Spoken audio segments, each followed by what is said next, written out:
She lay in the date, trembling, her silver blue skin cut open from jagged wounds. I had only stumbled upon her by accident, or maybe fate had dragged me here into the clearing where the alien girl was barely breathing. Her eyes, luminous like a fading moon, blinked up at me in pain. She tried to crawl away, but collapsed, too weak to resist. I should have walked away. She wasn't human. She wasn't my problem. But something in her broken body stirred a deeper instinct inside me, one I couldn't explain. Kneeling down, I tore open my pack, pulling out the emergency medkit. "Stay still," I whispered. She didn't understand the words, but she understood the tone. Her chest rose and fell in quick, shallow breaths. I pressed a sealant spray to her wounds, watched as the liquid stitched itself into her skin like firelight weaving across glass. She winced, then relaxed, her gaze softening. Minutes stretched into hours. I kept her alive with every drop of energy I had, feeding her water, keeping her warm with my jacket, pressing my hands against hers so she wouldn't drift into the darkness. When at last her breathing evened out, I exhaled in relief. "You'll be okay now," I muttered. But the next instant, she moved with startling speed. Her eyes snapped open, glowing like molten silver, and she lunged forward. Before I could pull back, her teeth sank into the side of my neck.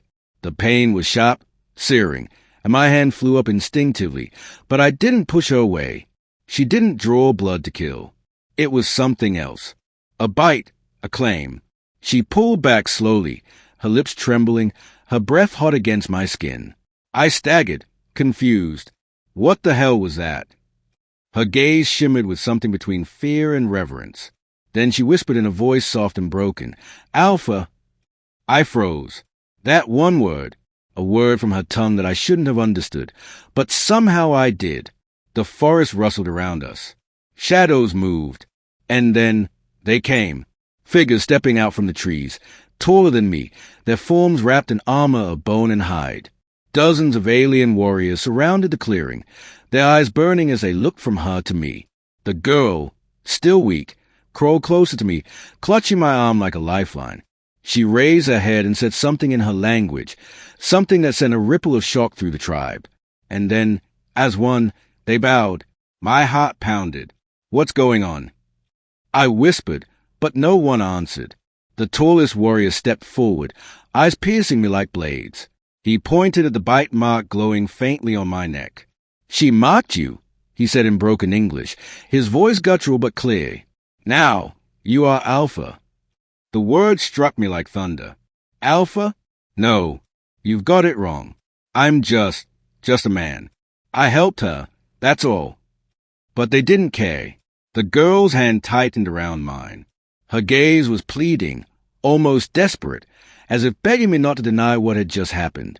The warriors closed in, not with weapons raised, but with a kind of reverent expectation. One by one, they placed their fists against their chests, lowering their heads. And in that instant, I understood. Her bite hadn't been an attack. It was a bond, a mark that told her tribe I had saved her, that I was chosen. Whether I wanted it or not, they had accepted me as their leader. The days that followed blurred together in a storm of strange rituals and constant watchfulness. They brought me into their camp, fed me food I barely recognized, honored me with gestures I didn't understand. Wherever I walked, they moved aside. But the girl, she never left my side. She slept near me, her head resting close enough for me to feel her breath. She watched me with eyes that searched deeper than words. Sometimes, I thought I saw guilt in her expression, as though she hadn't meant to bind me this way, but now it couldn't be undone. I tried to ask her what it meant, but her language was hard, her words few. The one thing she could say in English was a word she had whispered after biting me. Alpha. And every time she said it, her voice carried a strange warmth. A belonging. But belonging came with danger. Not all in her tribe were happy. I saw the way some of the warriors looked at me, resentful, angry, jealous. To them, I was an intruder who had stolen what wasn't mine. The right to lead. The right to claim one of their own. It came to a head one night, beneath the red moons that bathed the sky in firelight.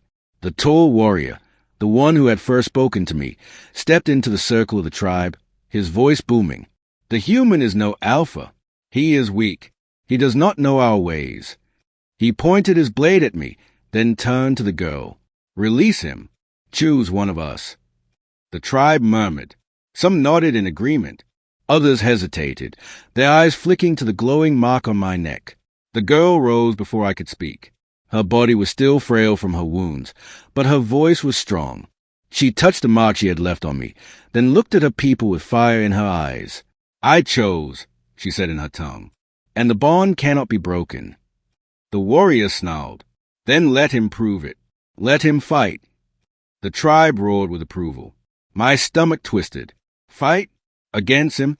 He was a giant, his body carved from stone, his eyes burning with fury. I didn't stand a chance. But the girl's hand slipped into mine, her grip steady. She whispered something low, something only I could hear. Trust. The next moments were chaos. A circle was drawn, weapons thrown aside. It would be bare hands, strength against strength. The tribe shouted, their voices echoing through the night. He charged first, a mountain of fury. His fists struck like hammers, and I barely dodged, my body aching from every blow. I had no training, no alien strength, but I had something else, survival. I fought not to win glory, but to stay alive, every instinct screaming, every nerve on fire. And then, in the blur of battle, something changed. My blood burned hot where she had bitten me. My muscles surged with strength I didn't know I had. His strike slowed, his breathing ragged, and I moved faster, sharper. I didn't just dodge, I countered. I threw him to the ground with a force that wasn't mine. The circle fell silent as he lay gasping beneath me. The girl's bite had done more than mark me. It had changed me. The tribe erupted in cheers, their fists pounding the earth. The warrior bowed his head, beaten, and the girl, tears in her eyes, stepped forward and touched my face.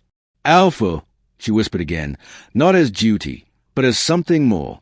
In that moment, I wasn't just a human lost in a strange world. I was theirs. I was hers. And the bite on my neck still burned, not with pain, but with destiny.